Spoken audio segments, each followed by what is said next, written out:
Hey everybody, thanks for tuning into this video episode of the Fire Sprinkler Podcast. I have Bo Coffman from Gast Manufacturing, and we are going to walk through the installation of the Sound Shield, which is available for the 87R series riser mount air compressor.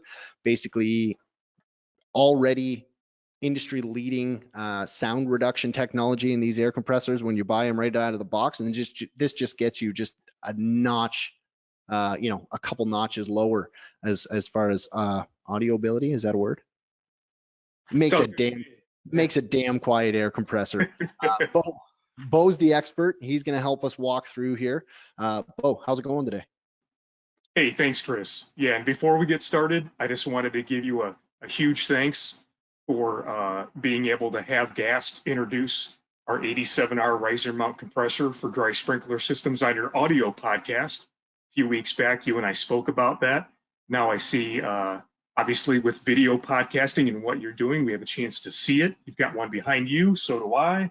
And in addition to already starting out with industry-leading sound levels, which are ultra quiet, like you said, we have a set of Sound Shield parts. Gast Sound Shield is a set of parts that can be retrofitted in the field for those super ultra quiet, super sound sensitive installations that may exist where people live, where people work, equipment rooms very close by, anything like that. It's easy to do in the field, and you and I are about to walk right through it. Why don't we kind of start by saying what kind of tools are we going to need for this project? Really, all you need is a T25 Torx head, either T-wrench or an adapter that you could use on a speed drill. Either way, that's about all you need. Everything else is going to come with the kit of parts.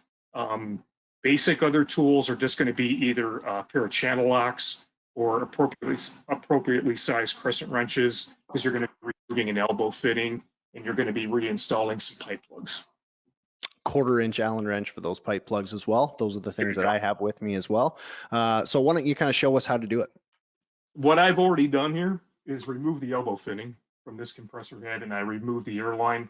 T25 Torx head, that's what gets removed. All four. There's 4 bolts for each head.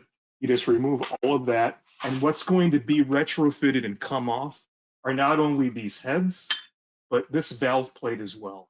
And once those Torx fasteners are off, this whole thing can lift right off as well. But what you'll find is you've got the valve plate that has come off, and you'll see those O-rings that fit on top of those cylinders.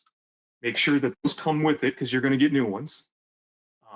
And then as well, obviously, the heads themselves are going to be coming off. Everything, including the inlet filter, comes off that set of parts. In your set of Sound Shield parts, then, you'll likewise have a very similar looking set of parts. You're going to have that new valve plate. It will have the O-rings installed already. You see the inlet valves there. Everything's installed. All you need to do is take that valve plate and these new Sound Shield heads and place them right on top. You're not going to want to remove these cylinders. You don't need to touch anything else as soon as these parts come off. Okay? Keep in mind, it's going to come with a quick start guide, installation guide that's going to walk you through all that. So this should literally just lift right up, placed right on top. You're going to want to make sure that you feel it go flush, and you'll feel that as those O-ring seals seal back on top of those cylinders themselves. Is there anything you need to do as far as confirming the direction when you're installing that, or is that plate universal? Can it go right side, left side, either way? The plate itself is going to always want that intake port facing you. Okay. See the intake port right there. You're not going to want to have that flip this way. You're going to want to make sure that that intake valve right there is facing you as you're facing the front of this compressor. Yeah, good point. And then likewise, when these heads go on, now the Sound Shield parts have an internal baffle, and both compressor heads will have one. So now the intake filters become internal. Some additional baffling is what's at the heart of really making this set of parts even that much quieter than what you started with. So those go on. They really can't be flipped. It can't go away because that intake valve is going to want to sit on top of this exhaust valve on the other side of that valve plate, and you're not going to be able to do that anyway. But you'll see that all vacuum packed in your set of parts, and it's pretty intuitive. Plus, keep in mind, you're going to have pictures that are showing you exactly what that looks like and how to do it correctly. So once that's on, your T25 head screws again, all four would go back in. There is a torque spec of 50 inch-pounds. If you don't have a torque wrench, a good middle torque setting on a speed wrench is probably going to be fine. Just make sure it's down nice and tight. Do it in a cross pattern if you can, and that ensures just flush going down and staying tight for each head. Once all 8 are in, the next thing you're going to want to do, and you're going to want to be careful, just take a flathead screwdriver, and that'll help pry this shield off, this shroud cover, and you'll be exposed to the actual fan that's here. And once that's done, I can take the camera here, make it a little closer.